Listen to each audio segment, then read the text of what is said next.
Apresentado nesta semana as diretrizes da reforma tributária. Esse é o pontapé inicial para que o Congresso discuta o tema. O Fast News recebe o advogado tributarista Davi Andrade Silva para conversar com a gente sobre o tema. Meu quase xará, só que se escreve da mesma forma que eu, né? David, só que é Davi, com o D mudo. Começa te perguntando sobre um dos principais temas da reforma, é o imposto sobre valor agregado, o IVA, e quais os tributos existentes serão substituídos pelo IVA. Muito boa tarde a você. Sim, boa tarde, David, meu xará. Bom, vamos lá. A proposta que veio, né, o relatório que veio, que a gente teve conhecimento, basicamente trouxe dois IVAs, né? A proposta é o chamado IVA dual. É um IVA que vai agregar os tributos federais sobre consumo, PIS, COFINS e IPI, e um IVA estadual que vai agregar o ICMS e o ISS. Então, essa é a proposta que veio no texto, né, do grupo de trabalho, e deve ser esse exatamente o objetivo aí, a proposta que seguirá para aprovação no Congresso. O IVA, basicamente, é um imposto que veio, ou a proposta é um imposto que vem para simplificar, né, essa carga tributária brasileira, que é, de fato, muito complexa, né? Talvez a mais complexa do mundo, né? A gente fala até de um manicômio tributário. E esse IVA, então, vai substituir, basicamente, esses tributos, né? PIS, COFINS e IPI do lado federal, ICMS estadual e ISS municipal, né? Além disso, a proposta também contempla a criação de imposto seletivo, né, para onerar mais o consumo de produtos nocivos à saúde, ao meio ambiente, cigarros, por exemplo, estariam na abrangência desse imposto seletivo, né? Enfim, essa vamos dizer assim, o pilar, né, a base, né, a estrutura dessa reforma proposta. Existem alguns pontos muito ainda contraditórios, um deles é o período de transição, não se sabe bem qual vai ser o período de transição dessa reforma, como esses tributos atuais serão substituídos, em que tempo serão substituídos pelo IVA, né? E há uma questão também de muito difícil aplicação, no meu modo de ver, que é a proposta do cashback tributário, que é a desoneração para as famílias de baixa renda dos tributos incidentes sobre itens da cesta básica. Os tributos incidentes sobre itens da cesta básica, a proposta é que o tributo que incida sobre essa gama de produtos seja devolvido em dinheiro para essas famílias, né? A gente já tem um número mais ou menos aí de 21, 22 milhões de famílias assistidas, né, pelos programas de transferência de renda do governo federal. Quer dizer, é muita gente. E controlar também esse cashback para essa turma toda é um complicador, né? E talvez até isso vá gerar, a gente sabendo onde vivemos, né, sabendo do país que vivemos, certamente vai gerar um mercado secundário de cashback tributário, né? Quer dizer, é mais uma complexidade, no mar de complexidades que se busca, pelo menos, de alguma maneira, se resolver com essa reforma. Porque ainda não foi explicada, né, de que forma que vai ser essa questão do cashback, e aí restam muitas dúvidas em torno disso, né, Davi? Sim, David, muitas dúvidas. É uma proposta ainda muito genérica, né, muito ampla, não se desceu aos detalhes, né? Nós não temos os detalhes dessa proposta. De fato, é um cenário. E como é obscuro também a ideia de que essa reforma tributária vai manter a carga tributária. Eu simplesmente não acredito nisso. Eu acho que vai haver aumento da carga tributária, não só por essa reforma, mas por medidas paralelas. A gente já está experimentando agora um aumento de carga tributária de PIS e COFINS. As empresas estão já pagando mais a partir de maio, PIS e COFINS. Nós vamos ter mudanças de imposto de renda que certamente vão abranger a tributação, por exemplo, de dividendos, que hoje é isento de tributação. Essa proposta também já está bem quente. Então, assim, em paralelo da reforma, pequenas medidas de aumento da carga tributária já estão sendo tomadas pelo governo federal, né? E é um governo que não pensa em reduzir custo, né?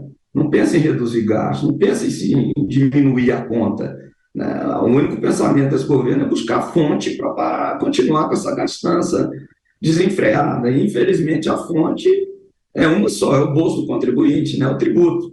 Então, eu não aposto um centavo que essa reforma tributária vai trazer redução da carga, muito pelo contrário. Sabendo, inclusive, que desde os anos 80 para cá, a nossa carga tributária saiu de 20%, 22%, e está hoje nos 34%, né? Desde a Constituição de 88, foram 18 emendas constitucionais tributárias. Foram criados uma dezena quase de tributos durante esse período. Então, quem acredita em Papai Noel, Conto da Carochinha, Saci Pererê, por aí vai acreditar que essa reforma vai reduzir carga tributária. Eu não aposto, como disse, nem um centavo nisso. E, Davi, a gente vê cada vez mais o governo elevando os gastos e as renúncias fiscais cada vez mais evidentes, né? Você acredita que na reforma essas renúncias vão ser mantidas, como, por exemplo, o Simples Nacional, a Zona Franca de Manaus? Sim, a proposta, inclusive, diz isso claramente, a manutenção dessas renúncias fiscais, a manutenção do Simples Nacional e da Zona Franca de Manaus, isso será mantido. Há pouco tempo a gente viu, né, uma notícia de que notícia não, a Receita Federal abriu como se fosse uma lista negra de empresas beneficiadas, né, com incentivos fiscais, né, só uma lista como se fosse uma lista suja, né, uma lista suja.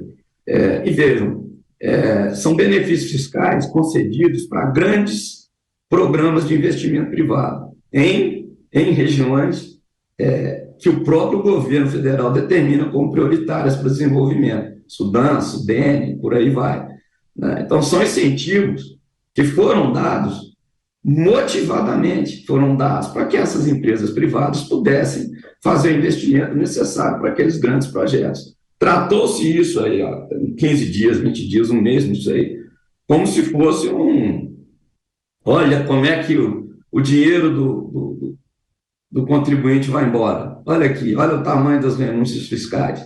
Sendo que a gente sabe que o dinheiro vai embora pelo ralo da incompetência, da corrupção dos governos, né? A gente sabe como é que funciona, né?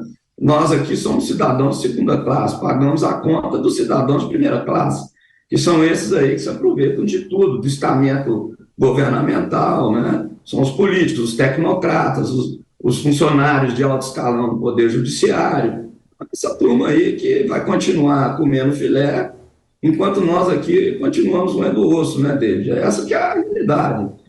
Isso não vai mudar. Pelo menos nos próximos 4 anos, no meu modo de ver, só tende a piorar. E como que ficam os setores da saúde, educação, transporte público e produção rural?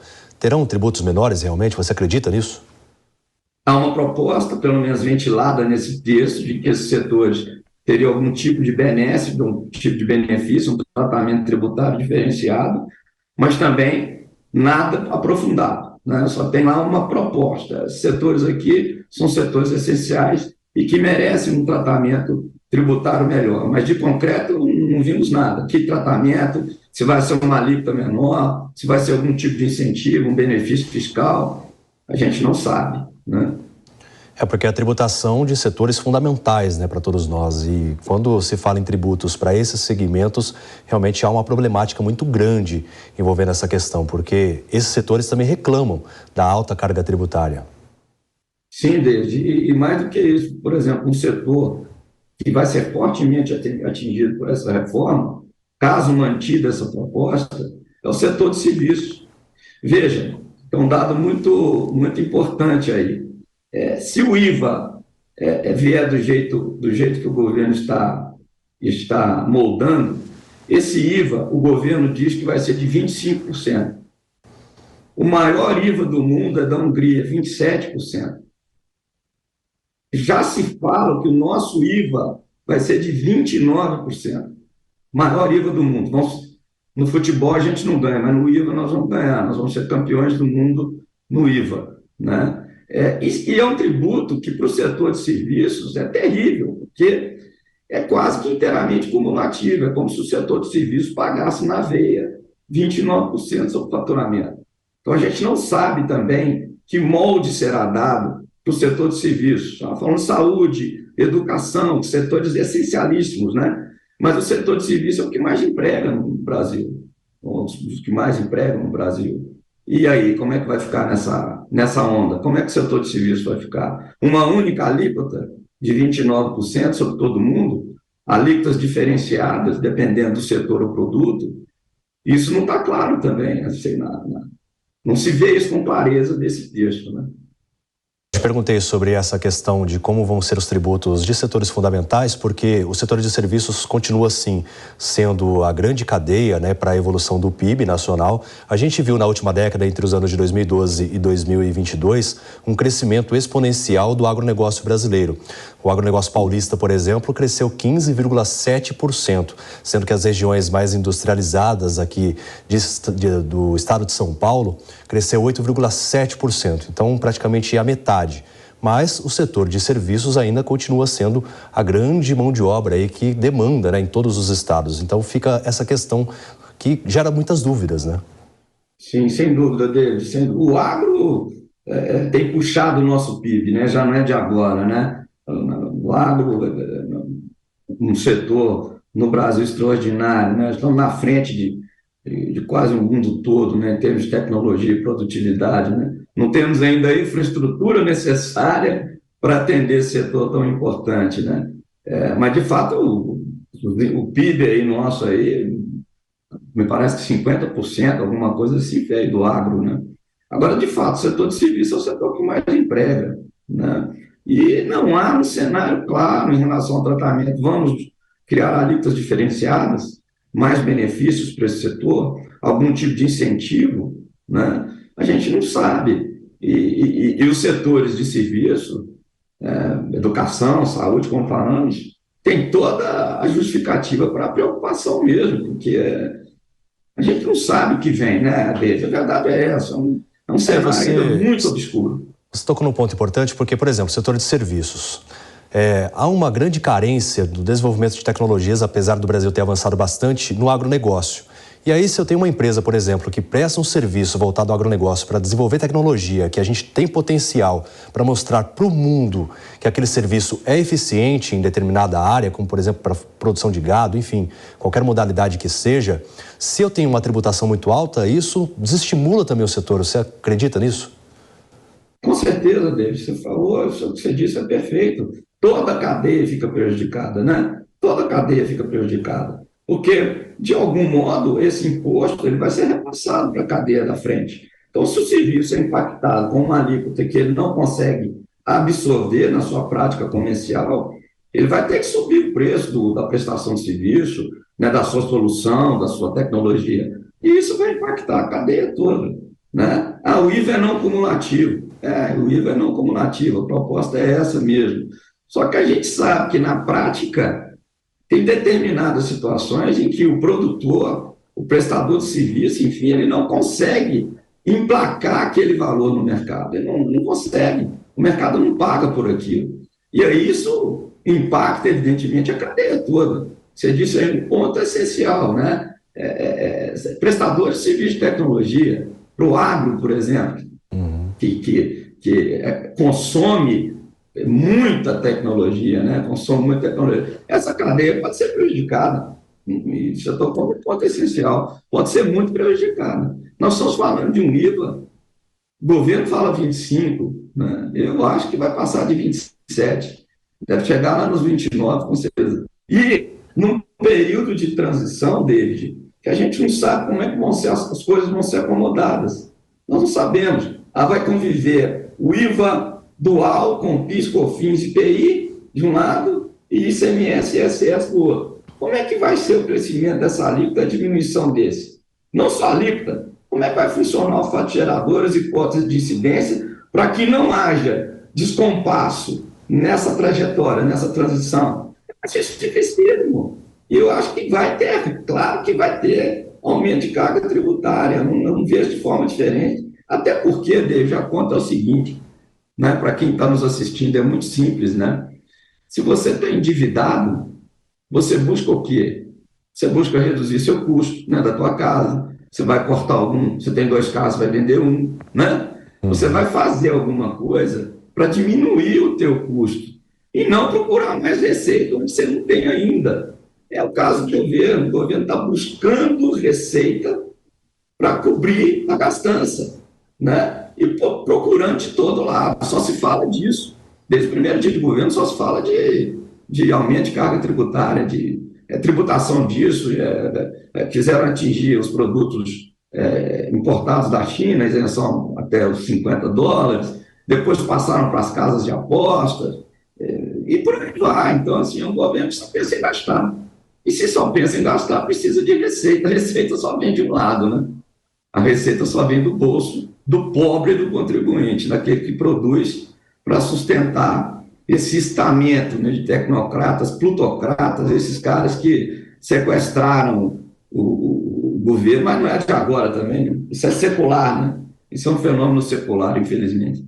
Porque a reclamação dos mais diferentes setores também é quanto a uma simplificação dos tributos. Porque é tributo daqui, tributo dali, e muitas vezes o empresário fica até perdido, precisa contratar contadores específicos para ver qual alíquota vai pagar. E esse é um problema, acho que existe no país há muito tempo também, né? A reforma tributária traz algum critério quanto a isso, alguma normativa, alguma novidade referente a esse tema? David, você tocou também num ponto muito interessante. Hoje a gente convive com cerca de 85 tributos. 85 tributos. Estaduais, municipais, federais, 85. As empresas e os contribuintes convivem hoje com cerca de 97 obrigações acessórias. Declarações que têm que ser prestadas para o fisco. Uma declaração para o estadual, outra para o municipal, outra para o federal, e às vezes declarações que tratam da mesma coisa. São cerca de 97 obrigações acessórias diferentes. Já se mediu o custo dessa integridade para as empresas, o custo do cumprimento da integridade, né, das regras fiscais. E isso custa mais ou menos, em média, 1,16% do faturamento das empresas. É outro tributo. A reforma tributária se centra nos tributos sobre consumo, né? Os tributos sobre consumo. São 85 tributos no país. A reforma tributária está tratando hoje PIS, COFINS, IPI, ICMS e ISS. 5 dos 85. Se conseguirem simplificar esse, já vai ser uma grande vitória, assim, em termos de simplificação, né, de diminuição do custo da integridade, que é altíssimo. Porque, de fato, são esses os tributos mais complexos mesmo. Né? Além do imposto de renda e da contribuição social sobre o lucro, que ainda não falaram, não mexeram nisso ainda, pelo menos nesse momento da proposta. Então, veja, David, se conseguirem, de alguma maneira, com essa reforma tributária, diminuir esse custo para as empresas, teremos um ganho efetivo de eficiência, né?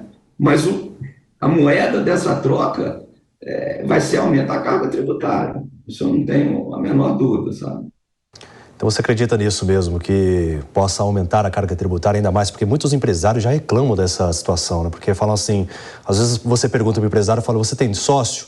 Fala, tem o governo, mas sou eu que tenho que gerir toda a empresa, mas o governo que leva o meu lucro. Você acredita que realmente vai continuar assim, ou a tendência é piorar ainda? David, olha, eu gostaria de ser otimista, eu sou otimista, sabe? Eu sou mineiro, o mineiro é otimista por si só, né? Nós somos otimistas. Mas, diante do quadro que está aí, das diretrizes desse governo, do que a gente viu nesses 100 e poucos dias de governo, né? É gastança, gastança, gastança e gastança. É uma farra. É uma farra, né? De onde vai vir esse dinheiro? Vai vir de tributo. O governo pensou em reduzir o tamanho, o governo pensou em cortar privilégios, o governo fala de reforma administrativa, que, para mim, teria que ser a primeira das reformas. Primeira das reformas seria a reforma administrativa. Acabar com todo esse bolo de benefícios, né, que o funcionalismo público tem, que a máquina estatal tem. Acabar, por exemplo, corajosamente com essa vitaliciedade dos cargos públicos, né? Ninguém é mandado embora, ninguém é dispensado. Quando é dispensado, é aposentado compulsoriamente, vai receber a aposentadoria dele, setor privado aqui, né, com todas as agruras pagando a conta. Então, com essa quadra, com esse cenário, com esse governo, eu não vejo a menor condição de haver redução da carga tributária, muito pelo contrário. E sabendo que essa carga tributária sempre cresceu ano após ano. desde 80, de 20%, 22% para os atuais 34%. Então, infelizmente, nesse ponto eu sou pessimista, eu acho que nós vamos pagar a conta. Tá certo, Davi. A gente segue acompanhando, claro, e o nosso papel enquanto jornalismo aqui da Jovem Pan é mostrar todos os fatos e o que o governo tem feito para tentar avançar nas propostas e realmente trazer um alento para os empresários que tanto precisam para que o país se desenvolva cada vez mais. Agradeço demais a sua participação.